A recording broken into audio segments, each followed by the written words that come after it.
'cause you can't, you won't, and you don't stop. Or when you can't, you won't, and you don't stop. The business structure that we're going to look at is probably the most important in terms of the modern business environment and its impact, and that, of course, is the company structure. And to begin, I'd like to have a look at a little bit of history around the company structure, because companies are so ubiquitous, right? We don't even think about them in terms of a business structure, but they are a relatively new phenomena and something that's fundamentally changed the way that the world operates. So this diagram is trying to make the point that fundamentally corporations, as we understand them, are very, very recent in terms of history. Probably the mid-1800s is when they start, and they don't probably kick off in any great sense until the 20th century, the 1900s. Now, yes, there were forms of company back in Roman and actually ancient India also had a form of companies, etc. But really they weren't the way we think about companies today. And during the Middle Ages, there were certain kinds of corporations or companies. They were rare, and you needed the queen or king to actually consent to a corporation. They were generally things like a university or a guild was a corporation. As trade starts to increase from, say, around the Enlightenment on, we get the rise of trade and mercantilism, and we get these royal charter monopolies. So that means royal means it was the king or queen, and they would set out a charter or a law, right? So there would be a royal law that set out a particular company. And they would often set out companies that were given monopolies in certain areas of the world. So we would have the East India Company, the Hudson Bay Company, which was, around Canada and North America. So different regions were given trade monopolies to certain companies by the royals. Okay, so as we can see, these are rare, they're for use of the elite, they have a monopoly element about them, they're not corporations like we tend to think of them today.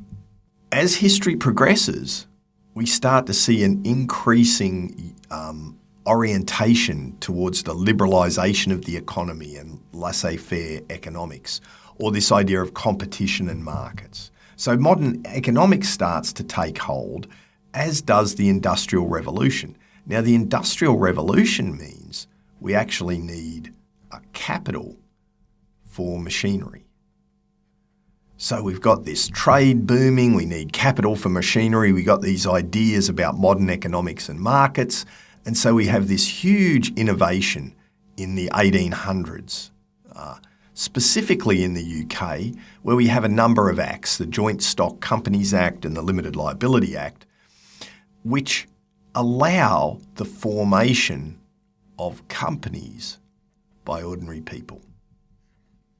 And so now we finally have a separate legal entity and the limitation of liability that comes with that in a corporate form.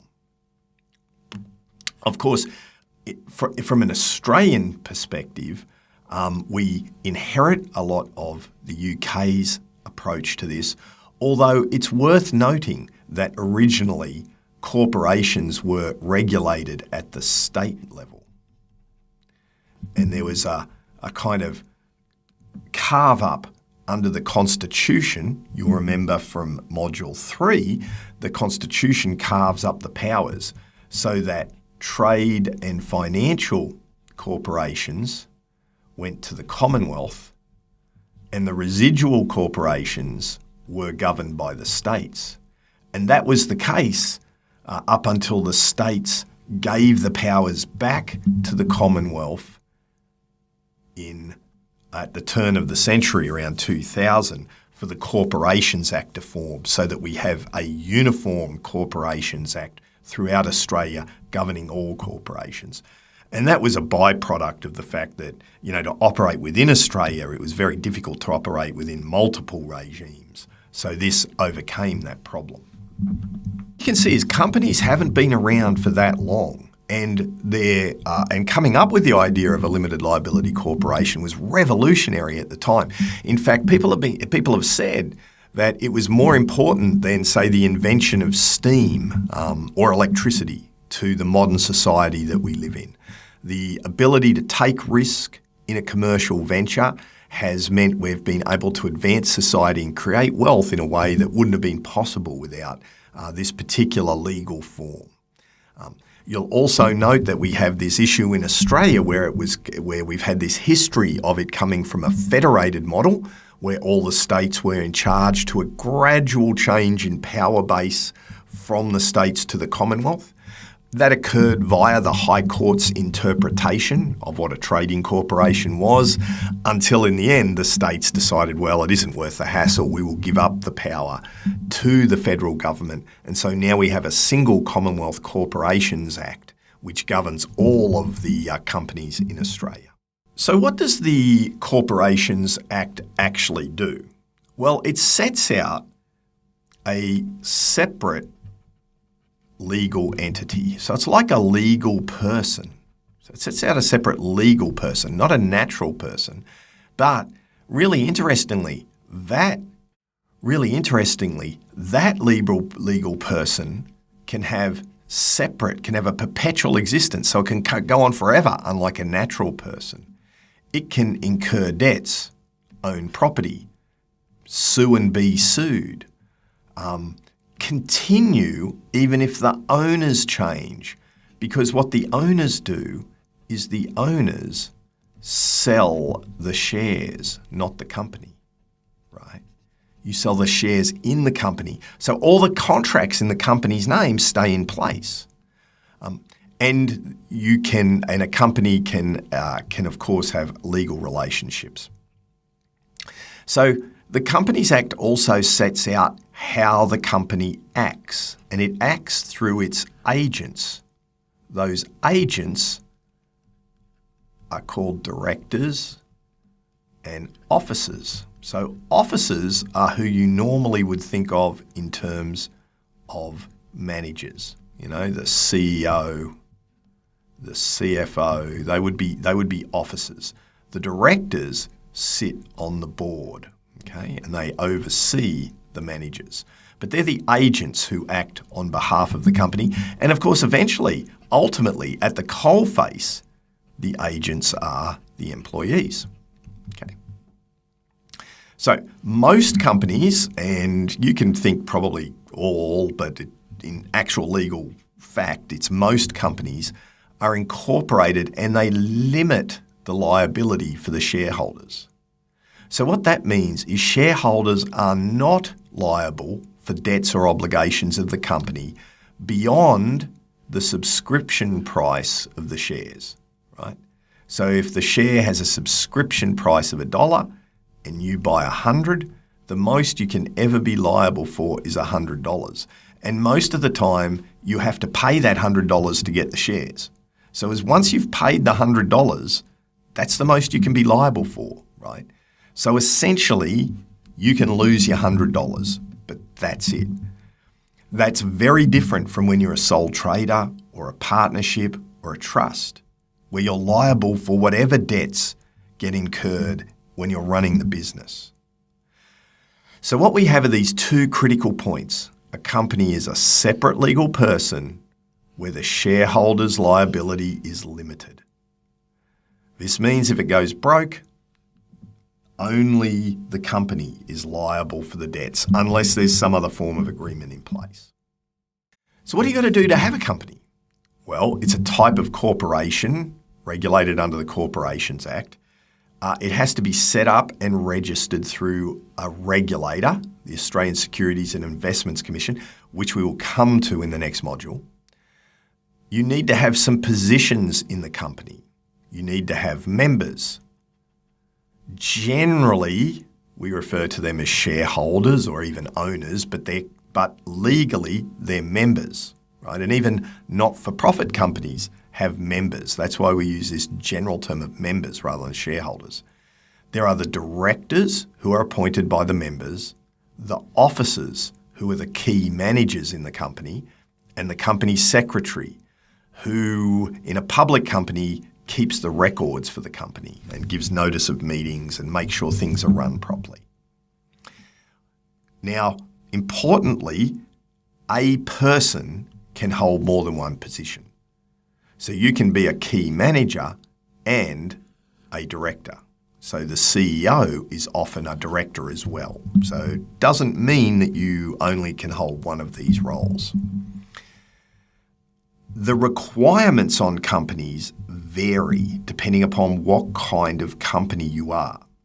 The more open the company, the more people you can raise money from, the more stringent the requirements on you to allow people to examine what you're doing. Okay. So in a private company, which is a smaller company, typically a family company or a group of people running a business who get together, a group of friends who get together to run a business or colleagues who get together, they need at least one director and one shareholder who can be the same person. But in larger companies, we tend to see this separation of ownership from control. A problem that becomes known as the agency problem that we look at in Module 11 in more detail. In these larger companies, you tend not to have an individual in charge, despite all the talk of a CEO, etc., and their power. They tend to be not in charge in large companies. Instead, what you have is a board of directors. A group is in charge of running the company. As I hinted at before, not all companies have the same requirements on them. Think of it this way. The more a company can impact society, the more our government has decided that they need to tell society what they're actually doing. So there's increasing regulation of those companies that affect society more. There are two key ways that we determine how much a company should tell society about what it's doing. The first is the kind of company that it is. Is it a proprietary limited company or a private smaller company or a public company, a larger company? Not necessarily listed, but a larger company. That's the first distinction. And that distinction has to do with who you can raise capital from. Who can you get money from? Okay. A public company can go to the public, right? That means members of the public might be more easily ripped off. So the government wants to make sure that that kind of company is regulated in a different way to make sure we protect the interests of those people who might invest in it. The second way that we look at what a company should report back is basically on the size of the company. Is it a big company with a big impact on society or a small company with a small impact? Obviously, we want to know more about what's going on in a big company compared to a small one. And that's really what this particular slide is telling us. Corporations Act allows for different types of companies. There are some that are rarely used, so we won't go into them. The unlimited liability company and the no liability company, which are used for specific contexts, particularly the no liability company is used in mining ventures. And it's been given a certain status by the government because mining is so important to us. Most of the companies that we're dealing with are in fact LTDs, and by far in terms of volume, PTY LTDs, right? Proprietary limited companies. LTDs, limited companies, can also include not-for-profit organisations. These organisations are limited by guarantee, not shares. Okay, so there's a distinction there, but they are limited companies. Okay, so they're both limited companies. And the public can join those companies. Okay, so in terms of companies, smaller, tightly held ventures, a family business, a small venture with several owners, are generally structured as a PTY Ltd. Companies where you seek capital from the public, they may even go on to be listed on the securities exchange, are started as public companies. Okay, so we have this distinction between smaller companies, PTY Ltd, and larger companies, Ltd. And so what we can see on this slide is a number of distinctions between these kinds of companies. A private company is privately owned with less than 50 shareholders. It can't sell its shares to the public. Uses Pty Ltd. You only need one director. It's possible just to have a single person who's the director and the shareholder. A large proprietary limited, right, a large private company. How do we define large? Well, I won't ask us to remember the details, but it's 2 out of 3 of asset, turnover and employee numbers. And they have to report more to the government than what a small Pty Ltd is, so we know what they're doing. A public company, right, it may be listed on a stock exchange or it may not, right? So all listed companies are public, but not all public companies are listed. You'll see that they use Ltd in their name, not Pty Ltd. And they have other requirements, such as holding an annual general meeting every year and having at least 3 directors. Really importantly, when we come to conflict of interest provisions for directors, they're quite different, and the reporting and auditing requirements. So they're open to more public scrutiny because they can raise money from the public. So overall, I think it's pretty clear to see why companies may be the preferred form. We have that separate legal entity. We have the ease of succession when you can sell the shares in the company. We have limited liability so that you can take risk, etc., which you don't have in the other forms. We have expert managers in to run the business and a much easier way to raise capital, not only debt capital from the bank, but equity capital from other shareholders. So you can see that there's a huge amount of advantages in using the corporate form. Why would you not use a corporate form? Well, if your business isn't very big and it's not very risky, it's going to cost you a lot of money and have a lot of red tape, right, in order to run a business.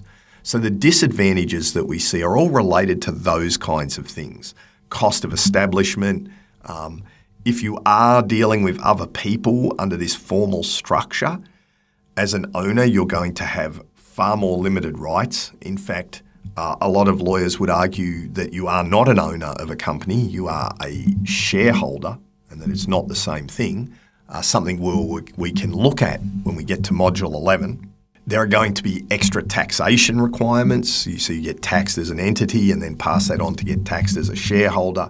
And there are these other regulatory requirements that I'll leave you to look over these list of advantages and disadvantages that you need to think about if you're going to use the company. So that's the general company form. But the company is not the only form of corporation. In fact, more and more governments use corporations in order to carry out some of the executive actions that are required by business, particularly if they want a kind of independent body to be able to run an area of the business. When might they do that? They might do that when they want a business to be run on their behalf.